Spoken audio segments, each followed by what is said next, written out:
Híjole, tengo 10 minutos. Vale, 10 minutos. Muy bien, rápidamente. Renunciaron ayer, ¿verdad? Este comité,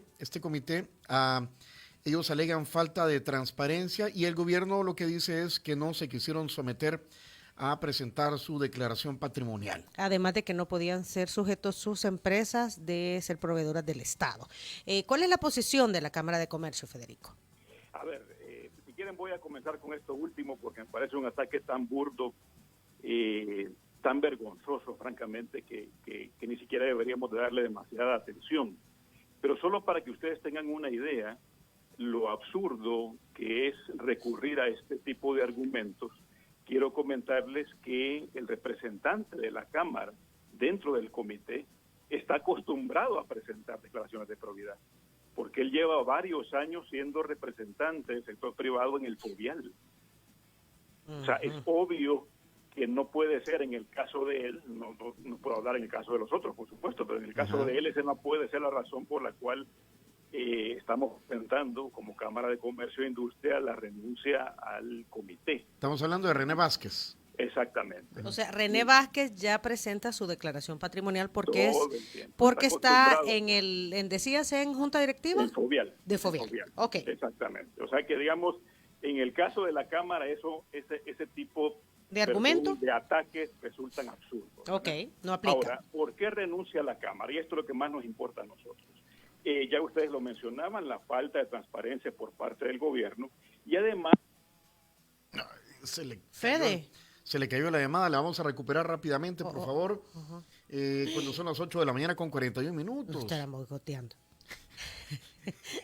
Ok, bueno, estamos conversando vía telefónica con Federico Hernández Aguilar, él es el director ejecutivo de la Cámara de Comercio e Industria de El Salvador, indagando cuál es la posición, ahí está, cuál es la posición oficial de la Cámara en torno a las razones por las cuales el día de ayer presentaron su renuncia a este comité que va a utilizar y a fiscalizar y administrar, mejor dicho, los $2,000 millones que fueron establecidos para la pandemia. ¿Ya? Ya está ahí nuevamente. Okay. Entonces, Federico, ¿te retomamos? No, que dice Emerson que bueno, entonces le voy a marcar de por aquí. Ajá, le vamos a volver a marcar.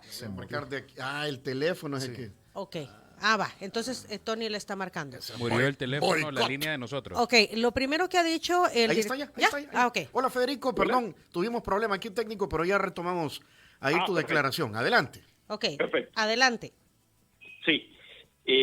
Entonces les comentaba, lo que más nos interesa es explicar en poco tiempo, digamos, y para que se entienda bien por qué hemos renunciado a este comité. Ya ustedes mencionaban lo de la falta de transparencia por parte del gobierno, pero además yo les estaba comentando que ha habido una serie de decretos aprobados en el marco de la pandemia que claramente riñen con la Constitución y con el respeto a los derechos humanos, y esto contraviene valores y principios de todas las organizaciones que hemos participado en este comité. Obviamente hay razones que tienen que ver con el funcionamiento mismo del comité. Les pongo ejemplos. Sus integrantes no recibían información oficial completa, y oficial completa no significa una presentación de PowerPoint, ¿verdad? Oficial completa, detallada del uso de fondos que habían sido solicitados unilateralmente por el gobierno a través de un informe serio, pues, y con la formalidad que el caso merece, ¿verdad? Jamás se entregaron, por ejemplo, un plan detallado del plan de trabajo, de la hoja de ruta para atender la pandemia. Nunca vio el comité algo como eso. El gobierno ejecutó fondos que jamás pasaron por la evaluación del comité. ¿Cuáles fondos? No se rendían cuentas de los criterios con que se hicieron las transferencias monetarias para distintos gastos. Nunca se recibió un plan detallado sobre la forma en que se estaban gestionando los fondos aprobados en el exterior, porque hay que recordar que la Asamblea aprueba que el gobierno vaya en búsqueda de fondos, ¿verdad? Pero era importante que el comité, si es que iba a velar por estos fondos, supiera exactamente cuál era el estatus de esas gestiones en el exterior, ¿verdad? Tampoco se recibía información sobre eso. No se tomó en cuenta la propuesta de reformas al decreto 608, que es el que le había dado vida al comité, que había sido consensuado dentro del comité. Los 11 integrantes, incluyendo los 6 de la contraparte gubernamental, para darle las verdaderas atribuciones y el funcionamiento que le correspondían al comité. Y en cambio, ¿qué fue lo que hizo el gobierno? Presentó unilateralmente una propuesta de reformas que prácticamente dejaba sin razón de ser al comité. A Ok, ver, ajá. si el decreto 608 legislativo le da vida a este comité y el comité renuncia, podría pasar que el gobierno consiga a otros actores para formar parte de este comité, o cuando en caso de que el gobierno consiga los fondos, los 2.000 millones, y busque la ratificación de la asamblea le diga, mire, no, porque el comité no ha visto esto. Bueno, la Asamblea en este caso es la encargada de primero recibir las renuncias formalmente y ver qué es lo que hace, tomando en cuenta que lo que aparece en el decreto legislativo 608 ya no puede cumplirse. Ahí es la Asamblea, digamos, la encargada de ver la manera de hacer que exista una instancia que permita, en efecto, que se garantice la transparencia, digamos, de los recursos públicos, ¿verdad? Miren, el decreto legislativo 608, que fue del 26 de marzo, fue el que le permitió al gobierno ir a buscar los fondos, y en aquel momento hasta $2.000 millones, ¿verdad? Para enfrentar la crisis del COVID-19. Y el comité era una condición. El comité. Y en ese mismo decreto, Tony, Diana, se creaba el comité encargado de la dirección y supervisión de todas las actividades de dicho fondo. Ojo, dice todas, ¿verdad? Pero ¿qué pasó con el comité? Que antes que el comité comenzara a sesionar, ya habían un montón de gastos que se habían hecho, ¿verdad? Y no habían pasado por ninguna evaluación del comité. Perdón, Por Federico, pero ¿y esto no era justificado por la emergencia, por el decreto de emergencia?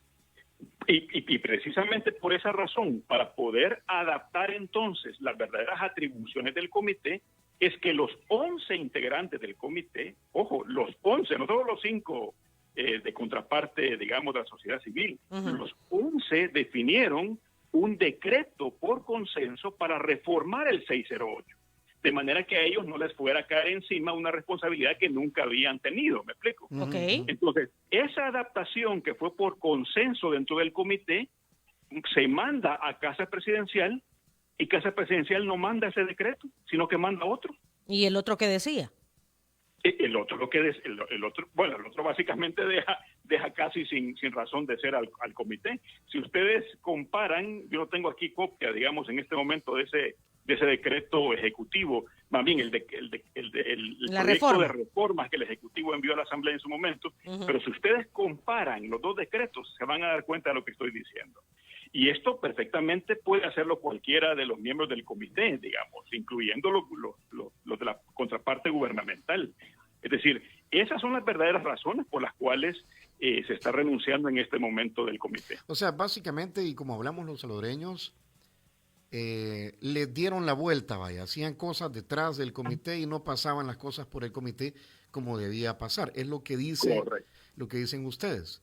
En cambio, Ernesto Castro dijo ayer, el secretario privado de la presidencia dijo que habían venido trabajando muy bien. Exacto. Que era la reunión número 10, que incluso fueron nueve reuniones. Que iban a tener, bueno, no sé. Que iban a tener ayer la reunión número 10. A las 10 de la mañana. Y que era una reunión virtual por Zoom. Y que ahí... Y se iban a poner de acuerdo ya para mandar a la Comisión de Hacienda y Especial del Presupuesto ya el tema de los 389 millones del Fondo Monetario Internacional. Pero que... Mira, no hay manera que ningún miembro del comité, y aquí hablo de los 11, que pueda decir, por ejemplo, a menos que mienta descaradamente, ¿verdad?, que pueda decir que el proyecto de decreto, de reforma al decreto 608, que fue enviado por el Ejecutivo, tenía algo que ver con el que ellos habían consensuado dentro del comité. Yo le preguntaría eso, por ejemplo, a cualquiera de los miembros del comité, si tenía algo que ver, ¿verdad? Porque esa es una forma de respetar al comité, incluso de respetar a los miembros del gobierno que están dentro del comité o que estaban dentro del comité, ¿verdad? Porque se supone que si hay 11 personas en un comité y llegan a un consenso de reformar un decreto, el propio gobierno, que tiene 6 representantes en ese comité, va a respetar ese consenso, ¿no? Es lo que se espera, claro. Sí. Ajá, entonces, obviamente, es lo lógico, digamos. ¿Cuándo lo presentó esta reforma de decreto el Ejecutivo a la Asamblea, Federico? Hace un par de semanas, no recuerdo exactamente. Y ustedes y el comité no se había dado cuenta.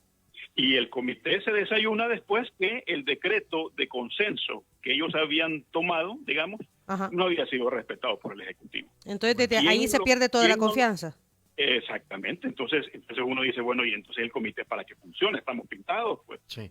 Estamos Federico, pintados en este comité. Federico, son las 8:50. Hasta aquí llegamos porque respetamos tu tiempo y lo pactado. Gracias. Muchas gracias, Tony. Gracias. Muchas gracias. Pero a nos ha ustedes. quedado Al contrario, bastante, les agradezco mucho. bastante claro entonces la posición, como tú has reiterado, de la Cámara de Comercio, ¿verdad? Correcto. Muchas gracias a ambos. Hasta Gracias. luego. Gracias, estaremos gracias. pendientes de la conferencia de prensa. Decías, Tony, 8 de la mañana, 50 minutos. Sí. Entonces, la posición de la Cámara de Comercio es que en ningún momento el representante de la Cámara tiene problemas en presentar su declaración